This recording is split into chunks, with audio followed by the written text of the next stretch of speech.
दोस्तों, हम हर हफ्ते बड़ी मेहनत से आपके लिए एक दिल दहला देने वाली एनिमेटेड हॉरर स्टोरी लाते हैं। तो अगर आप हमारी यानी स्पोकी मंडे चैनल की कहानियाँ एंजॉय कर रहे हैं तो हमारे चैनल को सब्सक्राइब कर दें और हमारी लेटेस्ट वीडियोस की नोटिफिकेशन के लिए बेल आइकन दबाना बिल्कुल भी ना भूलें। दोस्तों, आपने कई हॉरर गेम्स के बारे में सुना होगा, ब्लडी मैरी, चार्ली चार्ली, मगर क्या आपने कभी एक मैक्सिकन हॉरर गेम सारा सरिता के बारे में सुना है? अगर नहीं तो आज की कहानी के बाद आप इस गेम के बारे में जान तो जाएंगे पर खेलने की हिम्मत शायद नहीं करेंगे। लियम एक 14 साल का बच्चा था जो अपने पेरेंट्स के साथ कैलिफोर्निया में रहता था। लियम अडॉप्टेड था और उसके असली माँ बाप बहुत गरीब थे और इसीलिए कैलिफोर्निया की गवर्नमेंट ने लियम की जिम्मेदारी एक फाइनेंशियल स्ट्रॉन्ग फैमिली को सौंप दी थी। लियम अपनी नई फैमिली के साथ 4 साल से रह रहा था।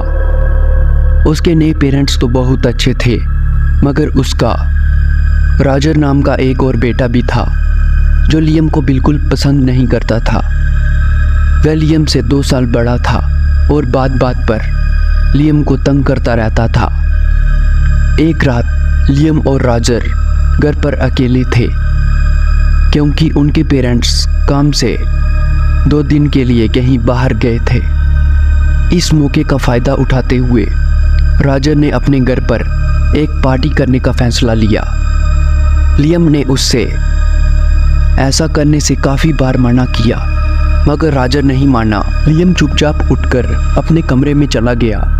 कुछ देर बाद लियम को हॉल से बहुत ज़ोर ज़ोर से गाने बजने की आवाज़ आने लगी। साथ ही उसे बहुत सारे लोगों के आने की भी आवाज़ें आने लगी। वह समझ गया था कि रॉजर ने अपने दोस्तों को घर पर पार्टी के लिए बुला लिया है। लियम ये सब इग्नोर करके अपने रूम में ही था कि तभी उसके कमरे का दरवाज़ा ज़ोर से खुला। वहाँ रॉजर खड़ा था।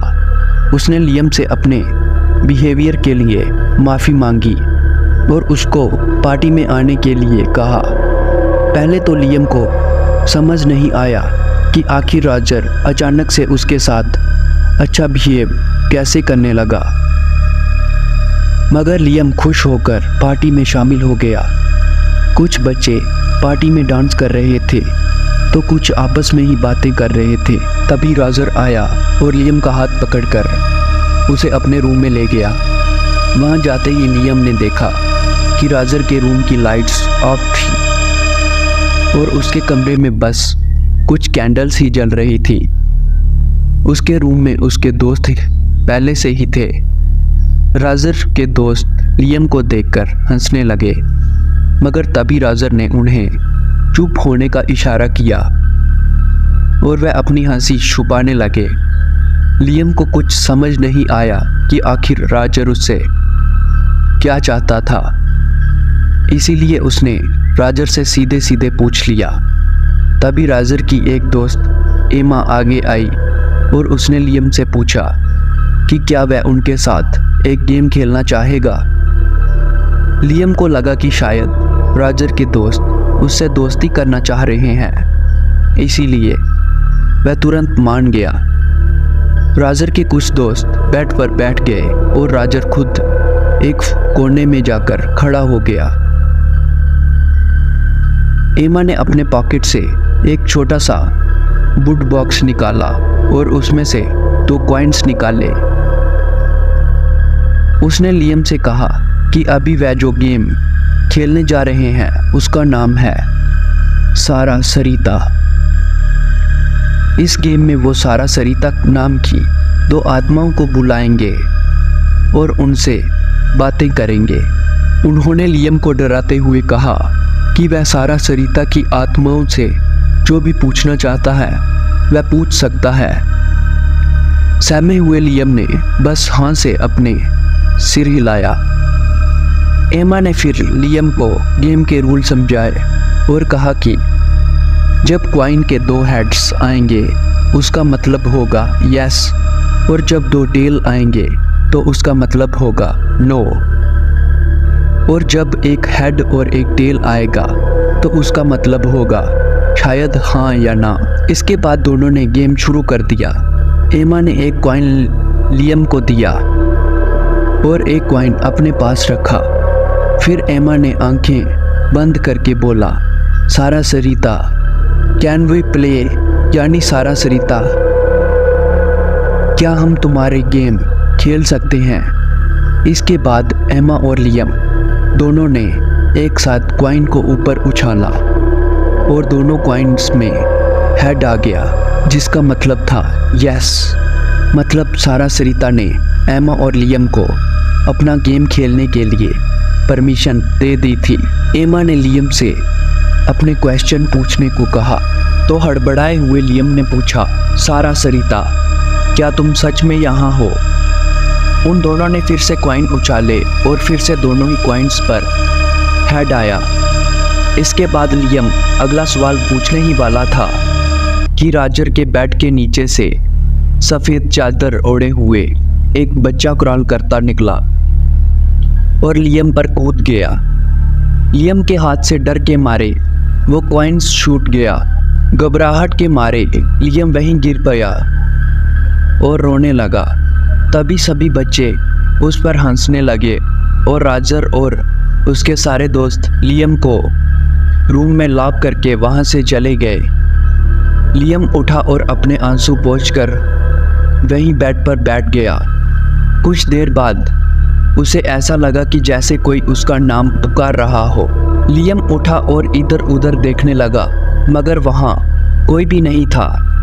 उसे दोबारा वैसे ही आवाज़ आई, मगर इस बार वो दरवाजे के दूसरी तरफ से आ रही थी। अचानक ये महसूस हुआ कि हाल में बिल्कुल शांति हो चुकी है। लियम आगे बढ़ा और उसने डोर नॉब घुमाया। जो दरवाज़ा अभी पहले तक लॉक था वह आसानी से खुल गया। जब लियम कमरे से बाहर निकला तो उसने जो देखा वो देखकर उसके होश उड़ गए। वह सभी बच्चे जो पार्टी में आए थे वो हाल में स्टैचू बनकर खड़े थे। उन सभी के ऊपर सफ़ेद रंग की चादर डली हुई थी और उनकी आंखें, मुंह और कान से खून बह रहा था, जो उनके ऊपर पड़ी सफ़ेद चादर पर भी लग चुका था। कांपता हुआ लियम बार बार राजर को आवाज़ देने लगा।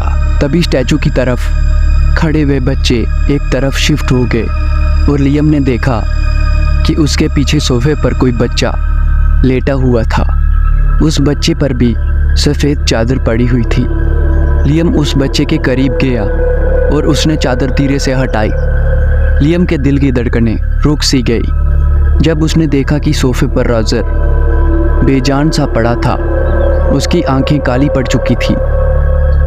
उसके चेहरे पर एक ऐसा भयानक एक्सप्रेशन था मानो मरने से पहले उसने कुछ बहुत सी डरावनी देख लिया हो। तभी लियम को अपने नाम की आवाज़ दोबारा आई। वो जैसे ही मुड़ा, वहाँ दो लड़कियाँ खड़ी थी जो कि बहुत डरावनी लग रही थी। देखते ही देखते वो लड़कियाँ ज़मीन पर उल्टी होकर लियम की तरफ क्रॉल करने लगी। लियम को अचानक से दौरे पड़ने लगे और वो बेहोश होकर नीचे गिर पड़ा। जब लियम की आंख खुली तो वो अपने बेड पर लेटा हुआ था।